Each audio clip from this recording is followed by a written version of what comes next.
자, 이번 시간 이어서 금치사 펀드투자 권유대행의 패스코드 제1회 해설 특강 7번째 시간입니다. 이번 시간은 31번부터 35번까지 문제 풀어보도록 할게요. 자, 먼저 31번 문제 보시면 다음 중 상대적 위험을 나타내는 지표. 자, 그러면 상대적 위험을 나타내는 지표와 절대적 위험을 나타내는 지표를 여러분들이 비교 정리만 하시면 될 것 같습니다. 자, 그러면 아래 보시면 이제 위험 지표의 종류라고 해서 절대적 위험과 상대적 위험이 있습니다. 자, 먼저 절대적 위험은 표준 편차로 정리를 해주시고요. 자, 아래 보시면 개념이 있습니다. 그래서 일정한 기간 동안 수익률이 동일 기간의 평균 수익률과 대비해서 변동한 범위를 측정하는 것을 표준 편차로 볼 수 있겠고요. 자, 그 다음에 아래 보시면 밸류 앤 리스크라고 해서 바가 있는데 얘는 최대 손실 가능 금액인데 펀드 투자 권유 대행인 쪽에서는 그렇게 중요한 개념은 아닙니다. 나중에 이 투자자산 운용사 이런 것도 공부하실 때 여러분들이 조금 깊게 공부해야 될 부분인데 일단 중요하진 않고요. 일단 외울 때는 절대적 위험은 표준 편차가 있구나 외우시면 되겠고, 자, 다음 상대적 위험은 공분산, 초과 수익률, 베타, 상대바, 그 다음에 추적 오차가 있는데 중요한 건 베타입니다. 그래서 베타를 상대적 위험이라고 표현하고요. 절대적 위험을 표준 편차라고 표현하기도 합니다. 그래서 이 두 가지의 개념이 훨씬 더 중요합니다. 자, 먼저 베타를 보시면 민감도라는 표현을 씁니다. 그래서 집합투자기구의 수익률이 벤치마크 수익률 변동에 어느 정도 민감도를 가지고 있는가를 나타낸다. 그래서 베타가 크면 클수록 변동폭이 크다, 민감하다 이렇게 평가할 수 있어요. 그래서 베타가 1보다 크면 상당히 공격적으로 운용하고 있는 집합투자기구로 볼 수가 있겠고요. 그다음에 베타가 1보다 작을 경우에는 방어적으로 운용한 집합투자기구라고 평가할 수도 있겠습니다. 아시죠? 그래서 절대적 위험은 표준편차, 상대적 위험의 대표주자는 베타가 있고요. 베타는 크면 클수록 민감, 즉 변동성이 크다라고 보시면 되겠고, 베타가 1보다 크다, 공격적 운용, 베타가 1보다 작으면 방어적 운용을 하는 그러한 집합투자기구로 정리를 하시면 될 것 같습니다. 자, 그러면 다음 중 상대적 위험을 나타내는 지표로 적절하지 않은 것은 표준 편차. 이 친구들은 절대적 위험을 나타내고 있다. 이렇게 체크하시면 될 것 같습니다. 따라서 정답 1번 체크하시면 되겠고요. 각각의 상대적 위험을 나타내는 지표들도 정리해서 외우면 될 것 같습니다.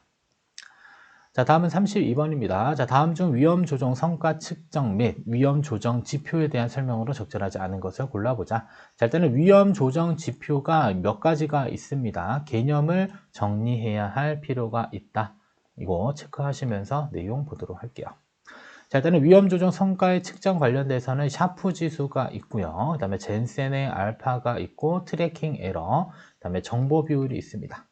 원래 트레이너 지수 이런 것도 있어야 되는데 여기에는 아무튼 없습니다. 아무튼 찾아볼게요. 자, 위험 조정 성과의 측정. 자, 의의를 보시면 자, 수익률과 위험 두 가지를 동시에 고려합니다. 그래서 자, 수익률이 나오겠죠. 그리고 어느 정도의 위험을 부담했는지, 반대로 어느 정도의 위험을 부담했었을 때 어느 정도의 수익률이 나타냈는지, 그러한 것들을 모두 다 고려해서 집합투자기구의 성과를 측정하는 것이다. 그래서 성과를 측정할 때 수익과 그 수익을 얻기 위해 부담한 위험을 동시에 고려하여 펀드 성과를 측정하는 것을 위험 조정 성과의 측정이고요. 해당 값들은 높으면 높을수록 좋은 펀드로 해석됩니다. 그래서 샤프 비율, 젠센, 정보 비율 이러한 성과 측정 지표들을 우리가 숙지해야 되겠습니다. 자, 먼저 샤프 지수의 경우는 공식이 있죠. 자, 줄여서 외우면 실무 표준 편차입니다. 자, 실이라고 하는 것은 실현 수익률, 여기에는 포트폴리오 평균 수익률이라고 되어 있는데 얘를 다른 말로 표현하면 실현 수익률이고요. 그 다음에 무위험 평균 수익률은 국채 수익률 생각하시면 되겠습니다. 그래서 실무 표준 편차, 이렇게 해서 우리가 샤프 지수를 계산할 수 있어요. 그래서 수익률을 위험으로 나누어 위험 한 단위당 수익률을 구하는 것, 여기서 말하는 위험은 표준 편차를 적용하는 것입니다. 그래서 일정 기간 동안에 위험 1단위당 무위험 이자율을 초과 달성한 포트폴리오 수익률을 나타낸 것으로 이 값이 높으면 위험 조정 후 성과가 좋았다는 것을 의미한다. 그냥 값들이 다 높으면 다 좋았다라고 보시면 돼요.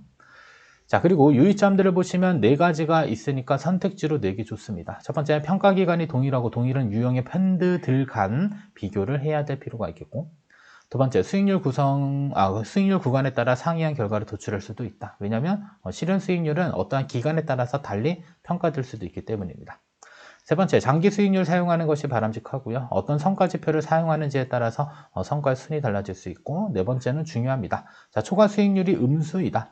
그러니까 만약에 무위험 평균 수익률이 2%인데 실현 수익률이 1%면 음수가 나타나겠죠. 자, 이때는 설명하기가 좀 어렵다라고 볼 수가 있겠습니다. 그래서 샤프 지수 먼저 살펴봤고요.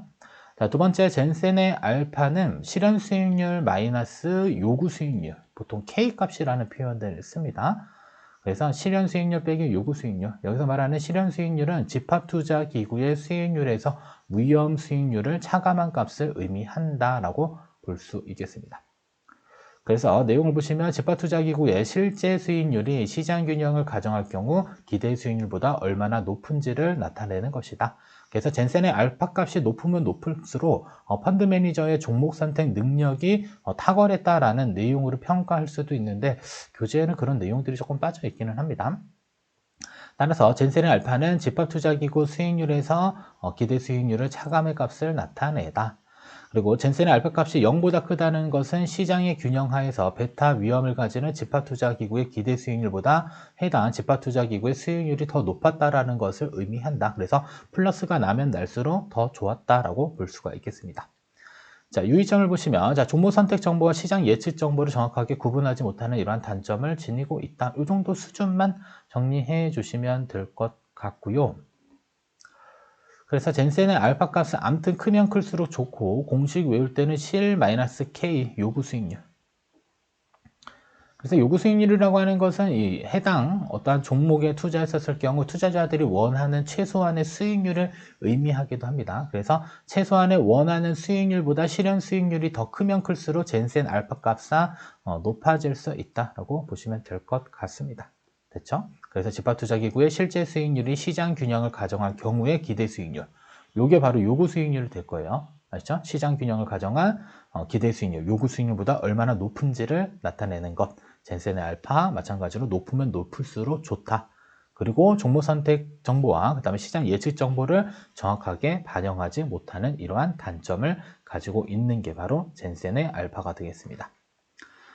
자, 다음은 트래킹 에러입니다. 자, 트래킹 에러는 지표보다는 어떠한 추적 오차를 나타내는 개념입니다.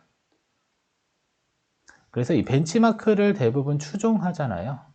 그래서 추적 오차, 트래킹 에러가 크면 클수록 벤치마크 대비, 벤치마키가 아니라 벤치마크 대비 훨씬 더 멀리 떨어져 있다라고 평가를 할 수 있습니다. 아시죠? 그래서 트래킹 에러는 다른 말로 추적 오차고요. 추적 오차가 크다라는 표현은 벤치마크에 비해서 더 많이 올랐거나 더 많이 떨어졌다라는 것을 의미한다라고 보시면 돼요.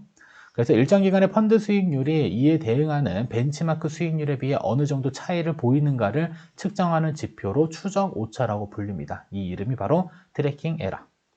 그리고 실제로 측정할 때는 펀드의 기간 수익률에 이에 대응하는 벤치마크 지표 수익률과의 편차에 대한 변동성으로 측정하는데 이건 크게 중요하지는 않습니다. 그냥 추적 오차라고 표현하기도 하고요. 벤치마크 대비 얼마나 멀리 떨어져 있는지 이러한 것들을 평가하는 지표로 이용된다라고 보시면 돼요. 그리고 트래킹 에러 값이 크다라는 것은 이 펀드가 투자한 종목이나 그 다음에 구성, 편입비가 벤치마크와 상이하다라는 것을 의미하며 펀드의 수익률이 벤치마크와 크게 다르게 나타났다라는 것을 의미하다. 그러니까 값이 크면 만약에 트래킹 에러 값이 크면 클수록 일단은 기준 지표 벤치마크보다 훨씬 더 멀리 떨어져 있는 상태를 의미한다라고 보시면 돼요. 자, 그리고 트래킹 에러는 그 자체로서 위험을 측정하는 측정치로 간주되지만 평가의 핵심은 부담한 위험에 상응하는 초과 수익을 얻었는지 여부가 중요하며 이를 측정하는 것이 바로 정보 비율입니다. 그래서 트래킹 에러는 정보 비율을 계산할 때 필요한 지표이기도 합니다.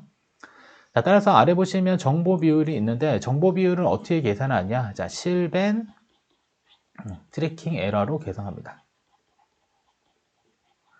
자, 실현 수익률 빼기 벤치마크는 뭐로 표현할 수 있냐면 벤치마크 대비 초과 수익률로 표현할 수 있습니다.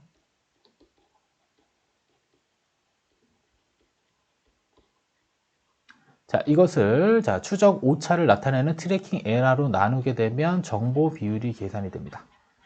근데 이러한 공식들이 뭐 크게 중요한 것 같지는 않아요. 그냥 좀 이렇게까지 하면 너무 어렵고 개념 정도만 잘 숙지해 주시면 좋을 것 같습니다. 그래서 적극적 투자 활동의 결과로 발생한 초과 수익률과 집합투자기구의 초과 수익률에 대한 표준 편차의 비율을 의미한다. 그래서 집합투자기구 초과 수익률에 대한 표준 편차를 뭐라 그런다? 트래킹 에러라는 표현을 씁니다. 그리고 정보 비율은 높을수록 펀드 운용자의 능력이 탁월한 것을 의미하기는 하는데 그 기준이 명확하지 않아요. 그래서 어느 정도의 값이 높은 수준인가에 대해서는 이론적 근거가 없다. 이거는 문장 정도 참고 기억해 주시고요. 다만 실무적으로 미국의 경우 0.5 이상이면 우수하고 1 이상이면 탁월한 것으로 판단된다는 것은 참고로 기억하시면 될 것 같습니다. 됐죠? 그래서 어느 정도의 기준이 높은 것인지 이론적 근거는 존재하지 않는다라는 개념으로 정리하시면 될 것 같습니다. 자, 그러면 다시 문제로 돌아가서 내용을 풀어보도록 하겠습니다. 보시면 먼저 1번 선택지. 자, 위험 조정 성과는 수익률과 위험 두 가지를 동시에 고려해 집합투자기구의 성과를 측정한 것이다. 그래서 수익률 대비 어느 정도의 위험을 부담했는지를 여러 가지 펀드들을 쫙 나열해 놓고 비교하는 것을 생각하시면 되겠고요. 자, 두 번째, 젠센의 알파 값이 크다라는 것은 CL-K입니다. 요구 수익률. 그러니까 투자자들의 요구 수익률보다 실제 펀드 수익률이 더 좋은 상태이다라고 보시면 되겠고, 통상적으로 젠센 알파 값이 높다라는 것은 펀드 매니저들이 종목 선택 능력이 탁월했다라는 것을 의미하기도 합니다. 따라서 젠센 알파 값이 1보다 크다라는 것은 시장 균형 하에서 베타 위험을 가지는 펀드의 기대 수익률, 이것이 바로 요구 수익률이 됩니다. 자, 요구 수익률보다 해당 펀드의 실제 수익률이 더 높았다라는 것을 의미하다. 그래서 크면 클수록 좋다 보시면 되겠고, 자, 세 번째, 트래킹 에러는 추적 오차입니다. 일정 기간 펀드의 수익률의 벤치마크 수익률에 비해 어느 정도의 차이를 보이는가를 측정하는 지표로 추적 오차로 흔히 부른다. 근데 뭐가 틀렸는데, 2번가. 자, 젠센 알파 값이 1보다 큰 게 아니라 0보다 크다라는 거. 이런 것들 좀 조심하세요. 저도 그냥 읽다 보니까 휙 넘어갔는데, 자, 젠센 알파 값이 0보다 크다라는 거. 그러니까 결국에는 요구 수익률과 비교해서 값이 더 크면 된다라는 것을 의미합니다. 아셨죠? 그래서 1이 아니라 0보다 크다라는 것은 시장 균형 하에서 베타 위험을 가지는 요구 수익률보다 해당 펀드의 수익률이 더 좋았다라는 것을 의미한다. 이렇게 보시면 되겠습니다. 따라서 정답 2번 되겠고요. 그 다음에 4번 샤프 지수는 수익률을 위험으로 나누어 위험 한 단위당 수익률을 구하는 것으로, 여기서 말하는 위험 한 단위당은 표준 편차를 의미합니다. 그래서 공식이 실무 표준 편차, 자, 이렇게 되겠고요. 그래서 위험 한 단위당 어느 정도의 이익을 나타냈는지를 나타내는 값이다. 따라서 해당 값이 높으면 위험 조정 후 성과가 좋았다라는 것을 의미한다고 해석할 수 있겠습니다. 아셨죠? 그래서 샤프의 이 피읍자가 이 표준 편차를 의미한다.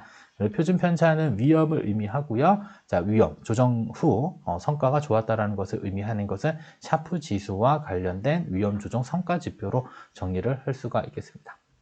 따라서 정답 2번으로 체크를 해주시면 될 것 같습니다. 아시죠? 1이 아니라 젠센 알파 값이 0보다 크다라는 것 체크해 주시고,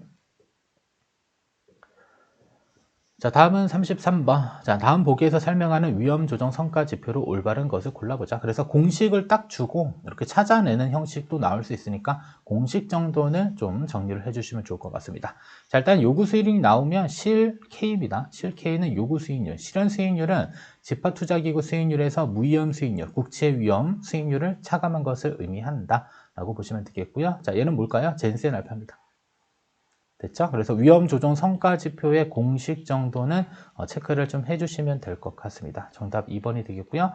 자, 샤프 지수는 실무 표준 편차. 자, 이렇게 정리하시면 되겠고, 트래킹 에러는 추적 오차고요. 그다음에 정보 비율은 명확한 공식이 책에는 없는데 일반적으로 실벤, 그러니까 벤치마크 대비 초과 수익률을 트래킹 에러. 이걸로 나눠서 계산을 할 수가 있습니다. 근데 아무튼 책에는 공식들이 좀 다 나와 있지는 않아요. 왜냐하면 그렇게 잘 물어보지 않을 거니까. 아무튼 정답은 2번이니까 여러분들 간단한 공식들은 정리를 잘 해주시면 좋을 것 같습니다. 그리고 해당 값들은 뭐다? 위험 조정 성과 지표는 높을수록 모두 다 좋다. 이렇게 보시면 돼요. 자, 다음은 34번입니다. 자, 다음 중 펀드 성과 요인 분석에 대한 설명으로 적절하지 않은 것을 골라보자. 자, 그러면 요인 분석 한번 보도록 하겠습니다. 먼저 의. 자, 성과의 원인을 파악하는 일련의 계량 분석 과정이다. 그래서 요인 분석하는 것은 성과의 원인, 펀드 성과의 원인을 파악하는 것. 자, 성과 요인을 시장 예측 능력과 종목 선택 능력으로 구분한다. 그래서 뭐 주식이 상승할 것 같으면 주식을 사고, 그다음에 종목이라고 하는 것은 앞으로 수익을 낼 수 있는 그런 종목을 선택하는 것. 이러한 것들로 우리가 성과 요인을 분석하는 겁니다. 자, 그러면 시장 예측 능력은 시장의 흐름을 예측해서 저점에 매수하고 고점에 매도하는 전략이다. 쉽지는 않겠죠. 저점이라고 하는 것을 평가하는 기준이 명확하지 않고, 그다음에 해당 종목이 또 고점이라고 또 평가하는 것도 쉽지 않다. 하지만 자, 이러한 전략으로 자, 시장이 강세일 때는 만족도가 높은 종목을 편입하거나 편입 비중을 늘리고, 시장이 약세일 때는 민감도가 낮은 종목을 편입하거나 줄임으로써 나은 성과를 추구하는 운용 방법, 시장 예측 능력이고요. 다음에 두 번째로는 종목 선정 능력입니다. 자, 시장의 흐름과 무관하게 벤치마크보다 높은 성과를 보일 종목을 선택하는 것, 이게 바로 종목 선택 능력이 되겠습니다. 자, 그리고 상대적으로 저평가되었거나 향후 상승 가능성이 높은 종목을 선택함으로써 성과를 올리는 방법. 자, 그리고 여기에 추가적으로 자산 배분이 하나 있습니다, 사실. 그래서 전체 포트폴리오의 수익률을 평가를 해봤더니 연금융 평가에서 자산 배분, 시장 예측 능력, 종목 선택 능력을 쫙 비교했더니 전체적으로 한 91.5% 정도, 이 정도가 수익률에 가장 큰 영향을 미친다. 뭐가? 자산 배분. 그래서 자산 배분만 잘 하더라도 적절한 수익은 얻을 수 있다. 그리고 나서 추가적으로 시장 예측 능력과 종목 선택 능력이 중요하다라고 보시면 되겠는데, 아무튼 중요한 건 시장 예측 능력과 종목 선택 능력에 대한 개념을 정리해 보았습니다. 자, 그러면 34번. 다음 중 펀드 성과 요인 분석에 대한 설명으로 적절하지 않은 것을 골라보자. 1번. 자, 성과 원인을 파악하는 일련의 계량 분석 과정이다. 알죠? 요인 분석은 성과의 원인을 파악하는 계량 분석 과정이다. 맞는 표현. 2번. 성과 요인을 크게 시장 예측 능력과 종목 선택 능력으로 나눌 수 있다. 여기 자산 배분 이렇게 들어가면 안 됩니다. 아시죠? 조심하시고. 3번. 성과 요인 중 자, 상대적으로 저평가되었거나 향후 상승 가능성이 있는 종목을 선택하는 전략. 자, 이것은 당연히 종목 선택 능력이 되겠죠. 시장 예측 전략이라고 하는 것은 시간의 흐름에 따라서 저점에 매수하고 고점에 매도하는 전략이다 라고 정리하시면 되겠습니다. 따라서 3번 선택지는 종목 선정 능력에 대한 것이지 시장 예측 전략에 해당하는 내용은 아니고요. 시장 예측 능력은 시장의 흐름을 예측해서 저점 매수, 고점 매도하는 전략을 의미하니까 마찬가지로 개념 정리가 필요합니다. 그래서 이 깊게 공부하는 것보다는 가장 기본적으로 개념을 먼저 정리해 주시고요. 개념이 이해된 다음에 조금씩 깊게 공부하면 시험 공부하는 데 큰 어려움이 없습니다. 자, 네 번째, 성과 요인이 다른 여러 펀드에 분산하여 투자하는 자산 배분 전략의 하나로 이용될 수 있다. 맞습니다. 그래서 자산 배분 전략에는 이렇게 있어요. 일단은 자산군을 선정하고, 그 다음에 두 번째로는 시장 예측 전략과, 그 다음에 세 번째로는 종목 선택 능력 등을 활용해서 우리가 자산 배분 전략의 하나로 이용할 수도 있겠습니다. 그래서 정답은 3번으로 이렇게 체크를 해주시면 될 것 같고요. 자, 다음은 35번. 자, 다음 주 펀드 포트폴리오 분석에 대한 설명으로 적절하지 않은 것을 골라보자 라고 했습니다. 자, 그러면 포트폴리오 분석과 관련돼서 내용이 쭉 있습니다. 한번 볼게요. 자, 펀드 포트폴리오 분석은 포트폴리오가 주는 성과의 결과물이라고 하는 것은 수익률, 위험 조정, 성과 등을 분석하는 것이 아닙니다. 아시죠? 그래서 포트폴리오 자체의 특성을 분석하는 것. 그래서 포트폴리오의 분석은 성과를 분석하는 것이 아니라 포트폴리오의 특성을 분석하는 것으로 정리를 해 주시면 될 것 같습니다. 그래서 일반적으로 우리가 펀드 포트폴리오를 구성하게 되면 국내 주식, 해외 주식, 그 다음에 국내 채권, 그 다음에 해외 채권, 그 다음에 현금성. 현금성은 뭐 펀드로 따지면 MMF가 있고요. 그 다음에 대체. 자, 이런 식으로 이렇게 구성을 합니다. 그래서 주식 비중, 채권 비중, 현금성 자산 비중, 대체 투자 비중 나눈 다음에 각각의 종목들을 이렇게 연결해가지고 자산 배분을 통해서 우리가 실제 펀드 포트폴리오를 구성을 한다라고 보시면 되겠고요. 이러한 펀드 포트폴리오의 구성은 뭐라는 거다? 펀드 포트폴리오의 성과 분석을 하는 것이 아니라 이 포트폴리오의 자체 특성을 분석하는 것이다 라고 보시면 돼요. 그래서 저도 이러한 펀드 포트폴리오를 하나 가지고 이제 뭐 고객들에 대해서 이제 관리를 하는데, 그냥 이름을 그냥 전 세계 투자하는 거.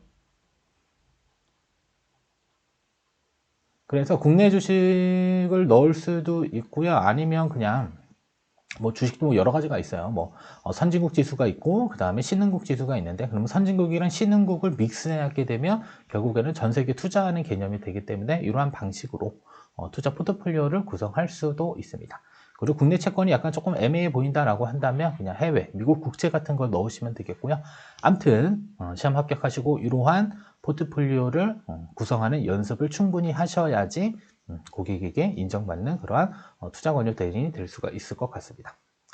자, 다음은 포트폴리오 분석 보시면, 자, 펀드 내 자산의 투자 비중을 분석하는 것에서 시작한다. 그래서 국내 주식에는 몇 프로, 해외 주식에는 몇 프로, 이렇게 투자 비중을 분석하는 것에서 시작하고요. 그리고 자산의 투자 비중을 분석하는 것은 집합투자기구 운용자의 시장에 대한 운용 전략을 파악할 수 있다. 그래서 주식 비중 중에 만약에 해외 주식 비중이 더 높다라고 한다면 앞으로 우리나라보다는 해외 주식 시장이 더 활성화될 것으로 예측한다라고 볼 수 있는 것이죠. 자, 그리고 포트폴리오 분석을 통해서 과거의 성과 원인을 개괄적으로 파악할 수 있습니다. 그래서 현재 펀드가 주식을 95% 보유하고 있는데 해당 펀드의 약관상 편입 가능한 최고 주식 비중이 70%라고 한다면 이때 해당 펀드는 주식시장에 대해 낙관적인 관점을 가지고 있다고 볼 수 있는 거다. 그래서 앞으로 주식이 상승할 것으로 예상되기 때문에 주식 비중이 높은 것으로 평가되어져 있구나를 우리가 확인할 수 있는 겁니다. 그렇죠? 그래서 포트폴리오 분석은 다음과 같은 거였고요. 자, 다음은 스타일 분석이라고 하는 것은 펀드를 가치주 펀드, 혼합주 펀드, 성장주 펀드 이런 식으로 구분하는 겁니다. 그래서 스타일 분석은 펀드 성과에 가장 큰 요인을 주는 변수를 골라내 이를 기준으로 집합투자기구를 분류하는 기법을 의미합니다. 그리고 스타일 분석은 사전적으로 좋은 수익률을 보일 펀드를 고르는 판단 요소가 될 수 있고요. 사후적으로는 펀드 성과의 원인을 적절하게 설명해주는 역할을 하기도 합니다. 그리고 스타일 분석을 통해 효과적인 분산 투자 방안을 마련할 수 있다. 그래서 각각의 스타일별로 이렇게 펀드를 나눠서 우리가 분석하는 것을 스타일 분석으로 볼 수가 있겠습니다. 그러면 가치주라고 하는 것은 저평가된 종목들로 구성되어져 있는 펀드를 의미하고요. 혼합은 주식과 채권이 적절히 섞여 있는 것, 성장주는 앞으로 성장 가능성이 높은 종목들로 구성되어져 있는 그런 펀드, 이런 펀드들을 주요 변수로 골라내서 이를 기준으로 집합투자 기구를 분류하는 기법을 뭐라 그런다? 스타일 분석이라고 하니까 외울 수 있을 것 같습니다. 자, 그러면 위로 올라와서 내용 볼게요. 자, 다음 점 펀드 포트폴리오 분석에 대한 설명으로 적절하지 않은 것을 골라보자. 첫 번째. 자, 포트폴리오 분석은 펀드 내 자산의 투자 비중을 분석하는 것에서 시작한다. 주식형에는 몇 프로가 있고, 채권에는 몇 프로가 있고, 현금성에는 몇 프로가 있고, 대체 투자에는 몇 %가 있는지를 분석하는 것이라고 보시면 되겠습니다. 가장 먼저 하는 것. 자, 두 번째. 자, 포트폴리오 자체의 특성을 분석하는 것입니다. 끝. 성과 분석이라고 하면 틀려요. 아시죠? 포트폴리오 분석은 성과 분석이 아니다 라고 보시면 되겠습니다. 아시죠? 펀드 포트폴리오 분석은 포트폴리오 자체의 특성을 분석하는 것이다. 체크하시고 3번 스타일 분석은 사전적으로는 좋은 수익률을 볼 펀드를 고르는 판단 요소가 될 수 있고요. 사후적으로는 과거 펀드 성과의 원인을 적절하게 설명한다. 왜냐하면 과거의 펀드 성과가 좋았다라고 했는데 왜 좋았는지 여부를 비중을 통해서 확인할 수 있는 거죠. 비중이 아니라 각각의 스타일, 펀드 스타일을 통해서 확인할 수가 있는 것입니다. 아시죠? 그래서 만약에 가치주다. 아니면 성장주다. 자, 이러한 것들을 통해서 만약에 가치주가 훨씬 더 성과가 좋았다라고 한다면 과거 수익률의 평가 원인을 이러한 가치주로 구성된 펀드에 투자했었을 때 이러한 수익률이 좋았구나, 과거의 수익률이 훨씬 더 좋았었구나 라는 것을 볼 수 있겠고요. 반대로 과거의 성장주가 좋았다라고 한다면 이러한 성장주 로 구성되어져 있는 펀드들이 왜 상승했는지 원인들을 적절하게 설명할 수도 있겠습니다. 자, 네 번째, 스타일 분석은 펀드 성과에 가장 큰 요인을 주는 변수를 골라내 이를 기준으로 펀드를 분류하므로 효과적인 분산 투자 방안을 마련할 수 있다. 그래서 우리가 만약에 주식형 펀드라고 하더라도 각각의 스타일별로 세분화해서 자산 배분 전략을 세울 수도 있습니다. 그래서 자산 배분을 통해서 분산 투자할 수 있다라는 내용으로도 해석을 할 수가 있겠습니다. 아무튼 중요한 건 펀드 포트폴리오 분석은 성과를 분석하는 것이 아니라 펀드 포트폴리오의 무엇을, 특성을 분석하는 것이다 라는 내용이 중요하니까요. 그 부분까지 체크하시면 되겠습니다. 따라서 정답 2번으로 체크해 주시면 좋을 것 같고 이번 시간 35번까지 문제풀이는 여기서 마치도록 하겠습니다.